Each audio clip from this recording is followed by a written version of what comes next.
bonjour à tous. Nous avons vu hier que les 10 commandements devraient plutôt être considérés comme, selon ce que le texte dit d'ailleurs, comme 10 paroles que Dieu nous adresse pour que nous vivions. La première d'entre elles est très intéressante et elle va confirmer ce que nous avons vu hier.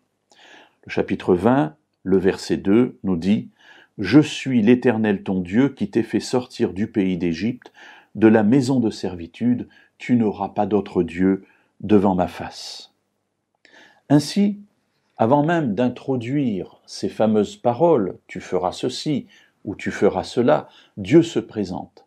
Et il ne se présente pas comme un Dieu qui commande, un Dieu qui dirige, un Dieu qui ordonne et qui veut qu'on lui obéisse sous peine de punition. Il se présente comme étant un Dieu qui aime et qui vient de libérer le peuple de la servitude, de l'esclavage égyptien. Dans notre vie, nous sommes aussi pris par un certain nombre d'esclavages, notamment celui du péché. Cela peut être des choses qui nous attirent, qui nous font tomber régulièrement. Ces esclavages-là, Dieu est prêt à nous en libérer. Et quand il nous en libère, comme il l'a fait pour le peuple d'Israël de la servitude d'Égypte, alors il dit « Regardez, vous avez vu, je suis bon avec vous, je vous aime, je suis favorable, donc n'ayez pas peur de moi. Les paroles que je vais vous donner, maintenant, sont des paroles de vie.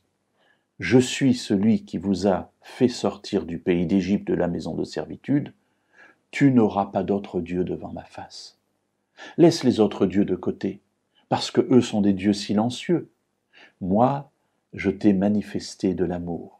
Je t'ai démontré que je suis prêt à prendre soin de toi. Alors, enlève les autres dieux de ta vie.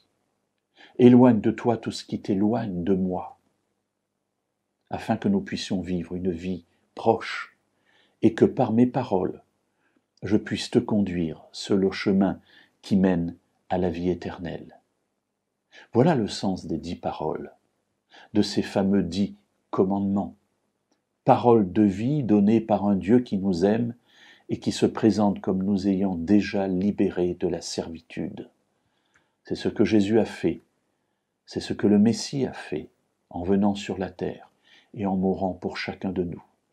Alors, puisque nous sommes libres, éloignons de notre vie tous les dieux de nos vies et ayons comme seul Dieu l'Éternel, celui qui nous aime et qui nous a libérés.